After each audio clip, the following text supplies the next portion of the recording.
Finally আজকে আমরা সবাই মিলে বিথিয়াপুর বাড়ি থেকে আমাদের বাড়ি যাব, অর্থাৎ we are going to Rajshahi to Dhaka. তাই সবার আগে বিথিয়াপুর আলমারি থেকে আমার যা যা ভাল লাগছে সবই নিয়ে নিচ্ছিলাম। যেহেতু ঢাকাতে যাওয়ার পরপরই একটা বিয়ের অনুষ্ঠান আছে, তাই সবার আগে আমি বিথিয়াপুর এই সুন্দর শাড়িটা নিয়ে ফেলি, যাতে করে গায়ে হলুদে এই সুন্দর শাড়িটা পরতে পারি। আর এদিকে বিথিয়াপুও কিন্তু গায়ে হলুদের জন্য ম্যাচিং ম্যাচিং জামা কাপড় নিয়ে নিচ্ছিল।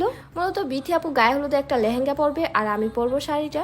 এখন শাড়িটা যেহেতু নিলাম, এর সাথে তো ম্যাচিং করে আবার জুয়েলারিও নিতে হবে, তাই আজকে শাড়ির সাথে ম্যাচ করে এই সুন্দর কানের দুলটাও নিয়ে ফেললাম, সেই সাথে বিথিয়াপুর ওয়েট এন্ড ওয়ার্ল্ড এর ফাউন্ডেশনটাও নিয়ে ফেললাম। ভাইরে ভাই, এরকম সুযোগ কি আর সবসময় আসে? তাই যা যা ভাল লাগছে সবই নিয়ে নিচ্ছি। বাই দ্য ওয়ে, আজকে কিন্তু আমাদের ছোট্ট ফারাজ বাবা তানভীর ভাইয়ের থেকে অনেক সুন্দর সুন্দর চকলেট পেয়েছে। চকলেট গুলো দেখে তো আমার নিজেরই সব খেয়ে ফেলতে ইচ্ছে করতেছিল। তো যাই হোক, আজকে মোটামুটি সবাই খুব তাড়াহুড়া করে রেডি হচ্ছিল। অলরেডি আমাদের অনেক লেট হয়ে গিয়েছে। আমাদের সবারই কিন্তু রেডি থাকার কথা ছিল সন্ধ্যার দিকে, কিন্তু আমরা সবাই রেডি হচ্ছি 10টার দিকে। আমি আসলে আগে থেকেই জানতাম আমাদের এখানে যেতে এতটাই লেট হয়ে যাবে, তাই আজকে আমি বাসাটাকে আগে থেকেই গুছগাছ করে নিয়েছি সুন্দরভাবে। সবার আগে আমি আমাদের বাসার সোফা কভার গুলোকে ক্লিন করে নিয়েছি। বাই দ্য ওয়ে, তোমরা কিন্তু অনেকেই জানতে চাও আসলে আমাদের ঘরের এই সোফা কভার গুলো কোন পেজ থেকে নিয়ে আসি। আমি মূলত আমাদের ঘরের সবগুলো সোফা কভারই কাশফুল এই পেজ থেকে নিয়ে থাকি, কারণ তাদের সোফা কভারের কোয়ালিটি গুলো খুবই ভালো হয়ে থাকে। আর হ্যাঁ, আবরণ পেজটাও কিন্তু তাদেরই। তোমরাই দেখো তাদের কভার গুলো আসলে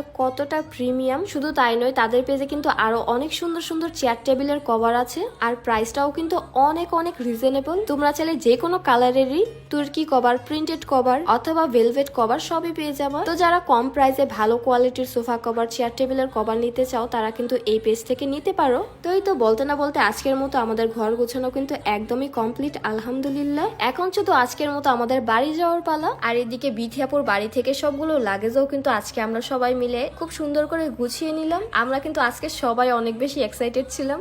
এর একটাই কারণ ছিল, আর সেটা হচ্ছে ঢাকাতে আমরা সবাই মিলে বিয়ে খেতে যাব। তবে আজকে ঘর থেকে বের হওয়ার সময় বিথিয়াপুর একটা জুতা হারিয়ে যায়, আর এটা নিয়ে আমরা আরো বেশি হাসাহাসি করছিলাম। একটু পরপরই আমরা সবাই মিলে এদিকে ওদিকে খুঁজতেছিলাম, কারণ বিথিয়াপু বলেছে যে এই জুতাটা খুঁজে দিবে তাকে নগদ 500 টাকা গিফট দেওয়া হবে। বাট আনফরচুনেটলি যেটা হারায়নি, আমি ঘুরে ফিরে সেটাই বারবার কুড়িয়ে নিচ্ছিলাম। পরবর্তীতে বিথিয়াপুর এই সুন্দর জুতাটা নিজেরটা নিজেই খুঁজে পায়। মানে আজকে 500 টাকা আমার কপাল থেকে চলে গেল। আর এদিকে আমাদের ছোট্ট রুকায়া বাবু লাগেজটাকেই খুলে ফেলে। মানে আজকে দেরির মধ্যে শুধু দেরিই হচ্ছিল। মূলত আমাদের এই ছোট্ট রুকায়া বাবু চাচ্ছিল এই লাগেজে ভরে সে ঢাকা চলে যাবে, তাই লাগেজ থেকে আর সে নামতেই চাচ্ছিল না। আমি আজকে তাকে বিভিন্নভাবে এটা সেটা বুঝ দিয়ে তারপরে লাগেজ থেকে নামাই। এরপর রাত 11টা বাজে আমরা তাদের বাসা থেকে বের হয়ে যাই। আমরা কিন্তু আজকে দুইজনই ম্যাচিং ম্যাচিং ড্রেস পরেছিলাম, তো সেটা নিয়ে তখন আমরা গল্প করছিলাম। এরপর রাত ভাইয়া খুব দ্রুত এই ব্যাগের ভিতর গাড়িটাকে ভরে ফেলে, কারণ আজকে আমরা খুবই তাড়াহুড়ার মাঝে ছিলাম। যেহেতু আগামীকাল আমাদের সবার গায়ে হলুদে যেতে হবে, তাই তাড়াতাড়ি করে বাসায় পৌঁছানোটাও অনেক জরুরি ছিল। ফাইনালি আমরা সবাই সেফলি গাড়িতে উঠে পড়ি। আজ এ পর্যন্তই। সবাই ভালো থাকবেন, সুস্থ থাকবেন, আর আমাদের জন্য বেশি বেশি দোয়া করবেন। আল্লাহ হাফেজ।